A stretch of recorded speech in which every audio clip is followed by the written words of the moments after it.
Hi, I'm Danny, and today I'm here to show you how easy it is to install the Powermesh Garage Door Controller. It works with your existing motor and remote, but it allows you to control your door like never before, either with your phone or with your voice. Let's go set it up.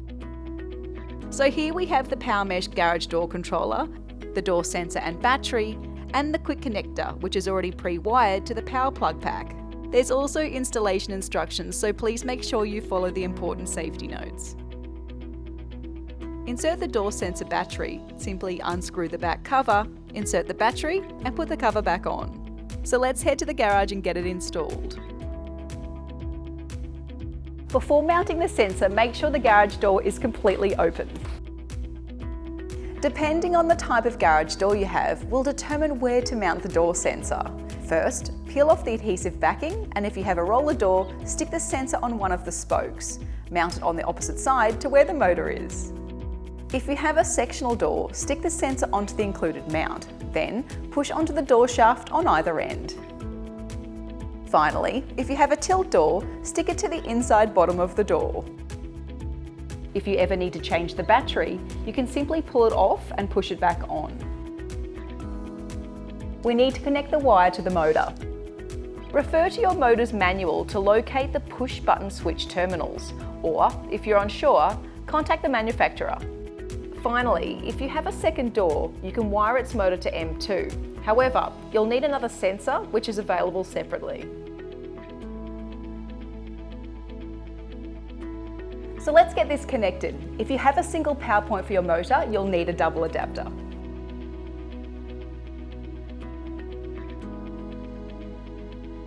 To finish, plug in the quick connector, remove the adhesive, and simply stick it to the ceiling.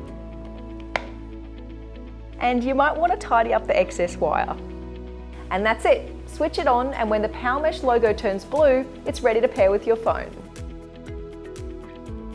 Now, let's set up the controller with the phone. Download the Zimmy app, create an account, and log in. First, create a network and name it. Zimmy will start searching for the controller, which may take a minute, so make sure you're standing near it with your phone. Once it's found, press continue. Now we need to connect the sensor, and the door will move to detect it.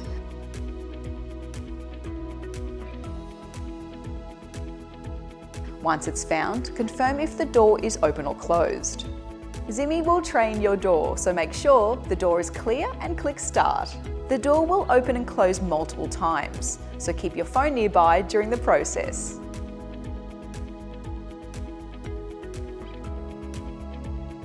If you have a second garage door, you can now add the sensor. Otherwise, press Finish. So that's it. The setup is completed, and I have full control of the door with my phone. Come on, let me show you one last thing. If you want to control your door when away from home, or use voice control with the Google Assistant, you'll need a Zimmy Cloud Connect. Place it in a room that's close to your garage and within range of your Wi-Fi router. Follow the setup instructions. Plug it in, pair with Zimmy, and link with the Google Assistant. I love the convenience of voice control, but you don't want just anyone opening a garage door. Make it simply safer by setting your own unique PIN code. You can then share it with friends and family and change it whenever you like. Hey Google, open the garage door. Can I have your security code to open the garage door?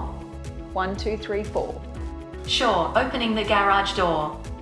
Well, that was so simple to set up, but if you need a little help to control your door like never before, contact the team at Steelline today.